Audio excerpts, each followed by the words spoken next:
Bonjour, je m'appelle Larissa, je suis polonaise, j'ai 19 ans.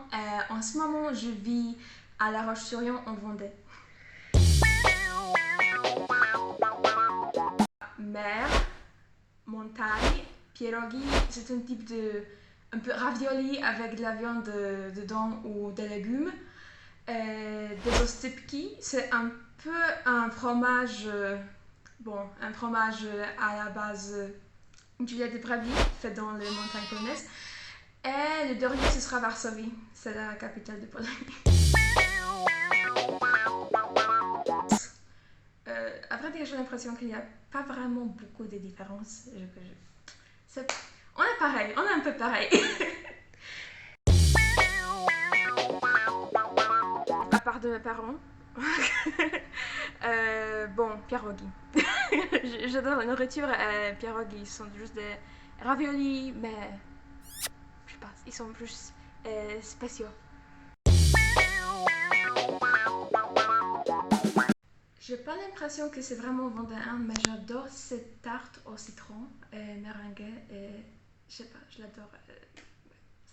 Ça va me manquer.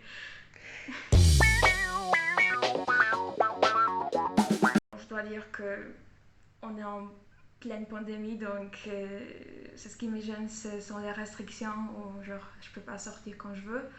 Mais aussi, parfois, je vois qu'il y a des stéréotypes sur les gens de l'Est. Ça me gêne parfois de devoir expliquer que, bon, on ne vole pas vraiment des voitures. Oh no.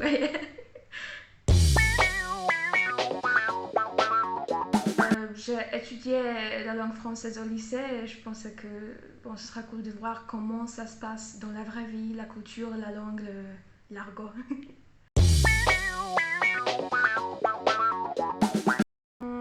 J'ai l'impression que c'est un peu une nouveauté. Genre, il y a des gens qui l'apprennent, mais normalement on apprend allemand ou russe, anglais évidemment, mais ouais, c'est assez exotique pour nous. C'était principalement Paris avec la Tour Eiffel, Perret, toutes ces choses typiques qu'on voit dans les films. Et maintenant, j'ai l'impression que ce sont des baguettes.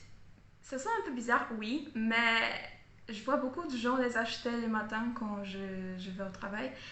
Et bon, quand je vois mes amis aussi, on mange des baguettes parfois, donc c'est un peu un symbole d'amitié peut-être.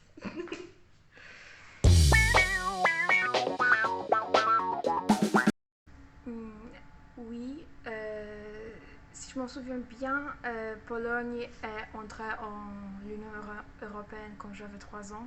Et depuis ce moment, j'ai vu des posters partout. Je pourrais trouver des livres sur l'Union européenne. Et, je sais pas, l'info était vraiment accessible pour moi. Et, bon, c'est un peu comme un collectif de pays qui s'entraident, qui essayent de s'améliorer comme un corps, genre. Je pense que quand on est seul comme un pays, on peut pas vraiment faire des changements dans le monde.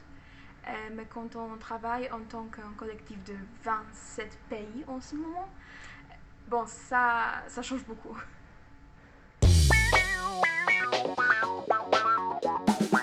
Oui, bien sûr. Euh, j'ai grandi avec beaucoup d'informations sur ça. On avait des discours à l'école, au collège, je sais pas partout. Qu'est-ce que ça veut dire être européen?